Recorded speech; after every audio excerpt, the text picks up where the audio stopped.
Apektado pa rin ng shear line ang ilang bahagi ng bansa. So, ano-anong lugar ba ang inuulan sa ngayon? Tama, Ms. Corina, asahan pa rin po yung mga paulan natin dito sa norte, epekto ng shear line o yung banggaan ng mainit at malamig na hangin.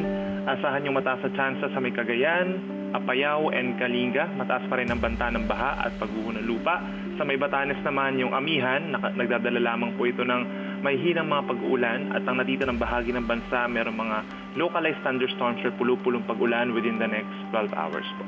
So ngayon ay amihan season na. Opisyal na ba ito? Kasi sa ibang bahagi o sa maraming bahagi pa ng bansa, medyo mainit pa rin ang temperatura.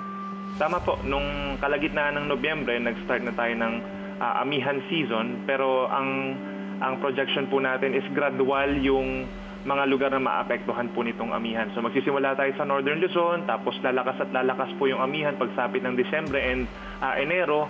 At posibleng umabot pa nga ito sa may parting northeastern Mindanao po. So ang ibig sabihin, kapag pumasok na yung medyo malamig na temperatura, magtatagal din ang hanggang siguro Pebrero o Marso? Hanggang early March po meron pa rin namang amihan. Ayun, okay. So may nakikita ba tayong namumuong sama ng panahon o low pressure area sa ngayon? For LPA or tropical cyclone, wala naman po tayo nakikita pa sa ngayon. May mga cloud clusters sa may east ng Mindanao. But then kung meron man mabubuo dyan within the next 3 or 4 days, LPA po. Pero hindi naman magiging bagyo. So itong weekend sa Metro Manila ay maayos? Walang ulan?